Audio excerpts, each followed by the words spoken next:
What is good, guys? It's Rey-Jay back with another video, and in this one I'm going to be talking about the one and only SPY, the Nasdaq, the QQQs, and the indices. Break down what the trends are telling us, what you should be watching for tomorrow and the future, and why on earth we are going to likely see more downside in the markets to come, in my opinion.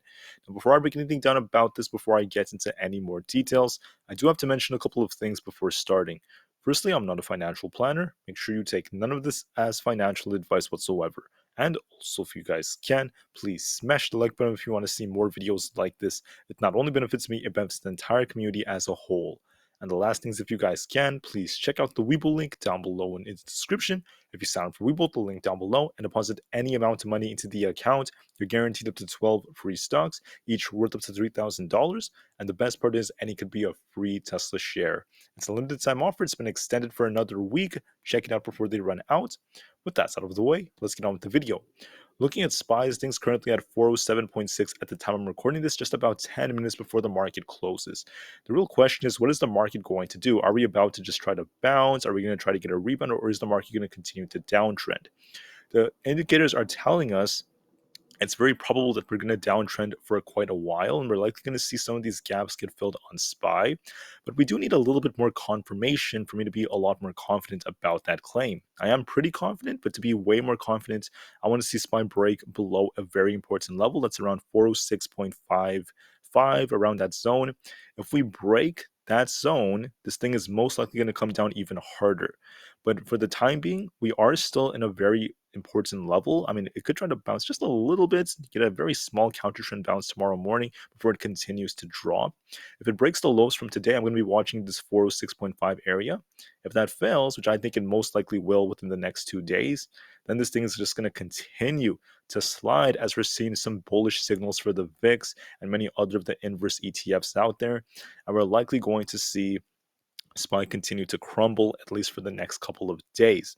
Now, I want to note that I'm not saying the market's going to crash from this point. I don't really see this as a signal that the market's just going to crash to new lows or anything like that. I don't even want to talk about new lows just yet. But I do believe going forward, there's going to most likely be a 1 hour chart test of the EMA, the 50 EMA right here. And that being the case, I see lots of potential for us to come down to fill this first gap very soon and see SPY hit 404. If that fails, and there's going to be 400. There's another gap even lower if 400 fails. I mean, it's not as difficult now to read as it was over the last couple of days, where we were just chopping quite a bit. What else is worth noting is, in the very beginning of the day, we saw the market pop off the jobs data. But look at what happened to the RSI. And I actually noticed this in real time on the hourly. The RSI was at 82. I think this was yesterday near close. We reached 82 during the high. And then the RSI has been declining, but then we made a higher high right here. So we actually saw the chart go higher, RSI came lower, forming a negative divergence. Then we got this crossover once we got the big rejection right below 412. The rejection came and we got a crossover on the PPO. We're also starting to see a downtrend being respected as the MACD is becoming more bearish, the histograms are getting bigger, and momentum is starting to favor the bears.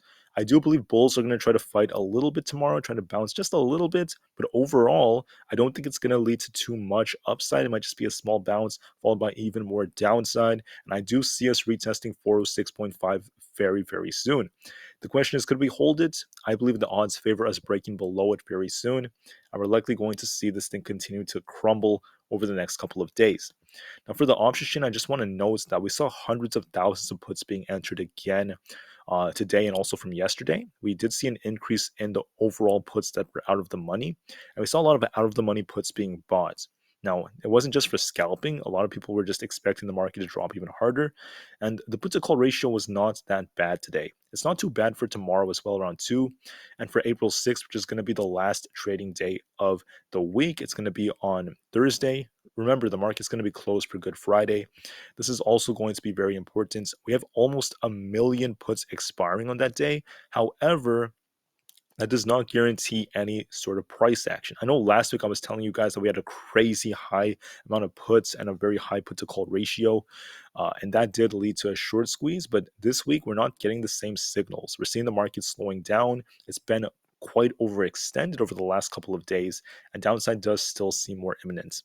As far as data goes, there's not too much coming out for tomorrow. We have some manufacturing PMI data. We also have exports and imports data and some mortgage data as well. Not really too much.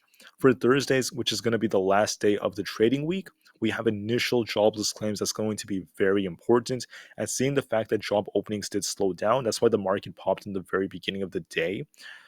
This actually came out earlier today, so the JOLTS job openings was actually lower than expected, which is a good sign for the markets.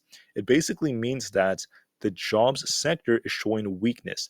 Less people are going to be getting jobs, which means there's going to be less demand for goods and services and other factors like that, which means, once again, inflation is now starting to see some signs of maybe slowing down because of these factors, but there are other factors that could still drive it up, such as the OPEC plus situation.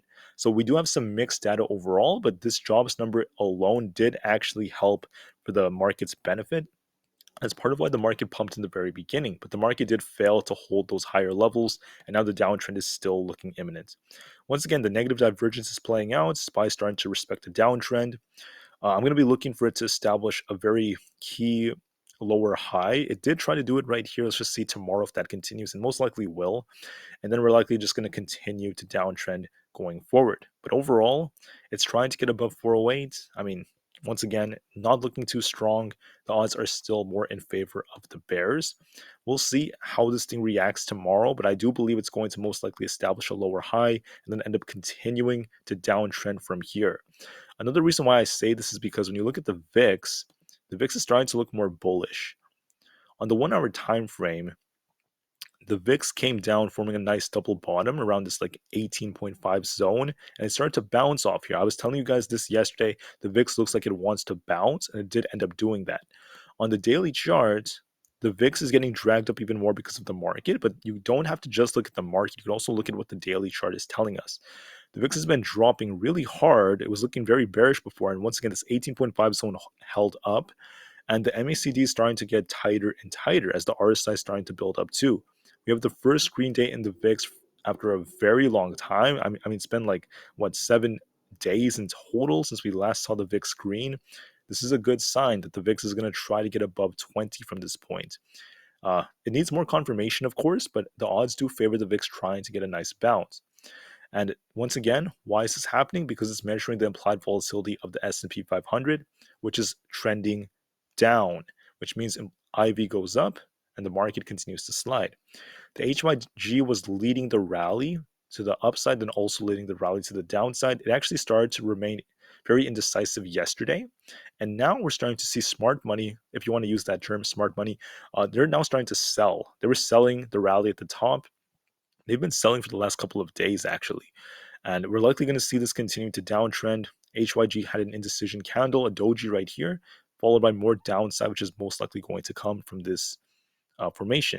It also has this gap down here around this like 74.4 level. It might continue to drop. Once again, bearish signal for the markets. Uh, AMC, I mean, she's down pretty big. I know I mentioned her yesterday. This is because of what just happened with the reverse stock split news and the lawsuit. The lawsuit's basically going to be closed, which means that the reverse stock split is more likely to happen much sooner. The APEs are going to be converted into AMC shares, most likely if the court does allow it.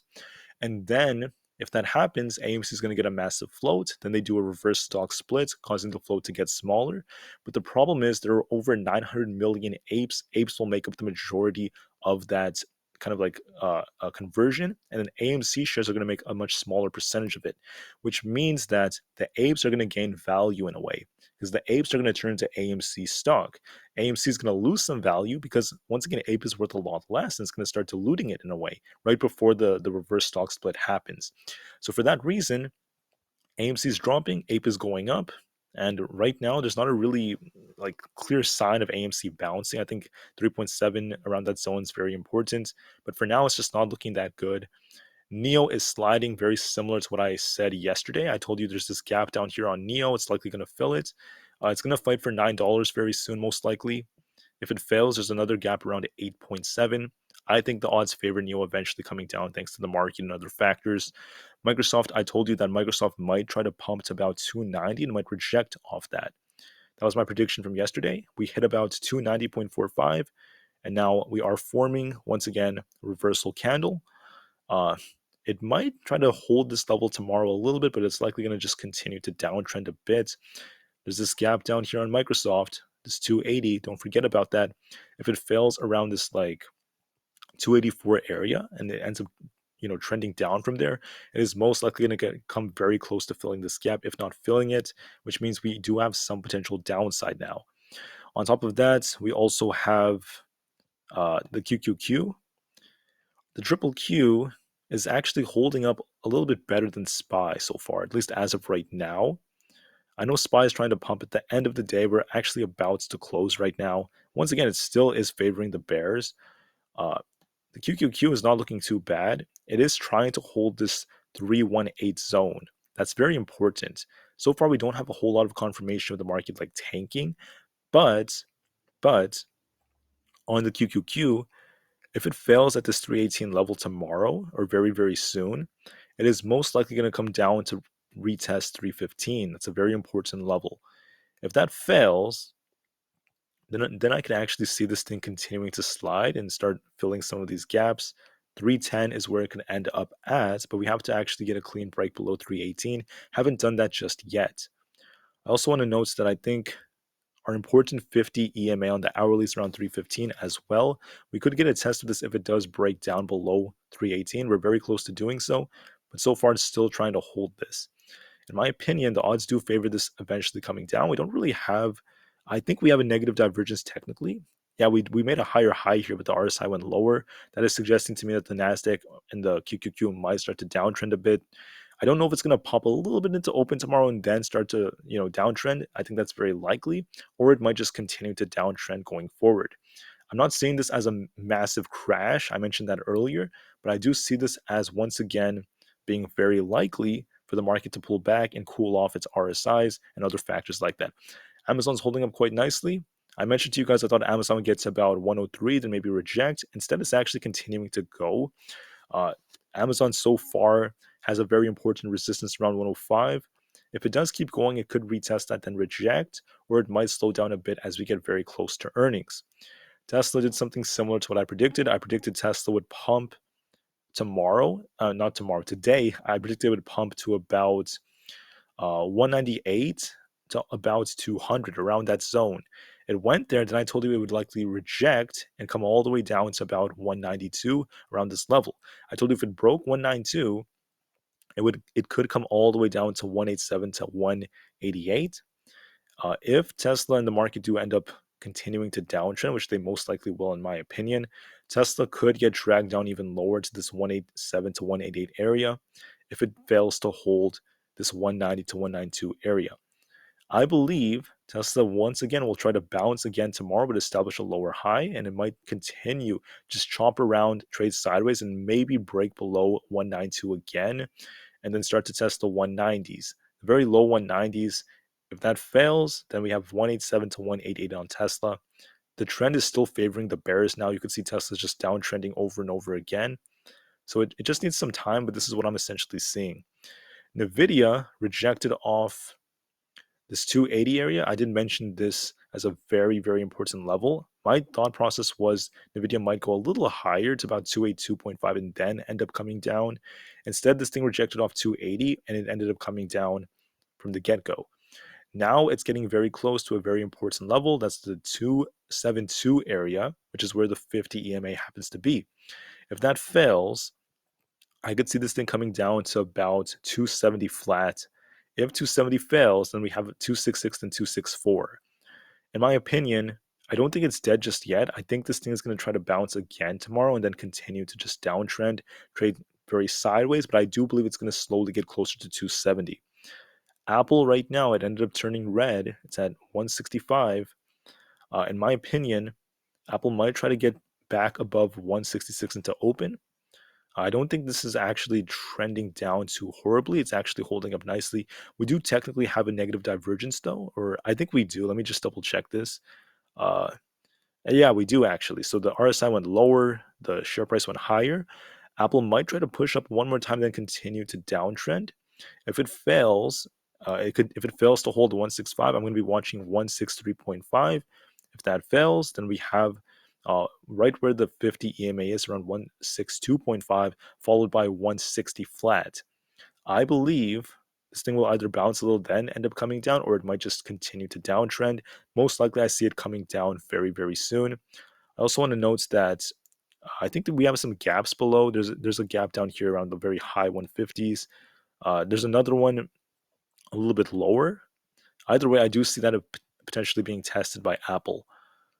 Uh, for Google, it reached my initial target of 105, but I thought it would reject off this area pretty quickly. So far, it's holding up quite nicely. It has some relative strength to it, but the MACD is getting weaker, and we're actually starting to see not really a divergence. The divergence didn't form on Google, so that does give it some relative strength.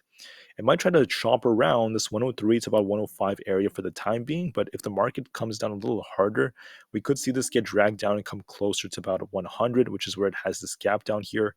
That could also happen, but for the time being, I do expect it to maybe chop around 105 to 103 for the time being. Meta, it's holding up quite nicely. We're almost at 215. In my opinion, Meta is likely going to try to retest 216, maybe reject, form another divergence, and then we might see Meta slow down a bit, just chop and trade sideways, and eventually come down to about 210. In my opinion, I think it's very close to its top. I don't really see way more upside, and I do see a potential rejection. My target for Netflix was around 350. That was my target. I told you we'd likely see 350, then get a rejection. We ended up projecting off 349.8. I'm seeing this thing once again trying to get close to that into open tomorrow, then continuing to downtrend. And if that happens, I'm going to be watching 145. If that fails, then there's going to be 1 4. I'm sorry, did I say one? I meant 345, followed by 342.6, 340, and then we have about the 330s that could end up coming. I think 340 is going to be very important. I could see Netflix come down there, but before it happens, I might try to pop one more time before it continues. 10-year Treasury yield is in a very important area. It's been downtrending pretty hard recently. If we look at the daily trend, still showing some weakness, but it did actually bounce off almost 33 not too long ago. I'm going to be looking for this thing to bounce again. As you can see, there's this gap right here that got filled. I want to see this bounce. It needs to bounce very, very soon to confirm this price action. So far, we're not getting the confirmation we want. The dollar went a little lower than I expected. I thought the dollar would try to bounce around 102, around that zone. I think the news about what happened with the dollar once again not becoming the world's, or not maintaining its stance as the world's number one currency, is actually affecting it more negatively than before. But I want to see this thing bounce around this 101.5 area, if not 101 flat. It needs to, because if it doesn't, it could come to the very low 100s. If that's the case, it does give the market a little bit more hope to try to rebound even sooner than anticipated. For now, let's just see what the dollar does. It is getting very close to oversold territory. It should try to bounce a little bit very soon. We'll just wait and see how this ends up playing out. But I do believe the market is not necessarily, too bullish. It's not looking too strong right now. I do believe the market is most likely going to try to pop a little bit more than continue to downtrend. Once again, I was talking about this small push up into open tomorrow, then continuing to slide, and the odds are heavily favoring that. So, anyways, guys, I want to thank each and every one of you so much for listening. I just want to note that no matter what happens in the markets, it's not the end of the world. I don't see this as a massive crash. I think we're going to establish a higher low compared to the lows we made like back here around the 390s or something like that. And so far, we're actually still respecting this channel that we've been stuck in for quite a while. This is what the channel looks like. I think it's going to look a little better on the daily. But the bottom line is, if we do end up testing the lower end of this channel, then we could get to the lower 400s over the next couple of days. This is what the channel looks like. I think we're going to likely continue to respect it. Some people are saying it looks like a giant bear flag. That is a possibility, but for the time being, we're still stuck in it. And there's no confirmation of which direction we're going to go in once we break out in either direction. I'm anticipating us to maybe come down, retest the lower end of this, maybe try to bounce afterwards. Once again, continuing the trend which we are still on. On the bigger time frames, there is still an uptrend. We're not necessarily out of this uptrend. That's why I'm describing this as a pullback, not necessarily a crash. And in order for us to start crashing, or for the true crash to be like starting, we have to break well below this 395 area, continue to slide, retest 390, If that fails, then we're going to be watching some bear market territory indicators, see if this thing can break all the way down to the 380s. So far, I'm not seeing that unless we have a big catalyst. But for the time being, there will be more pulling back to come, and then we will make a move from there. All right, thank you all so much for listening. Once again, have a great day. The market's at the moon as the long term is still very bright, and peace out.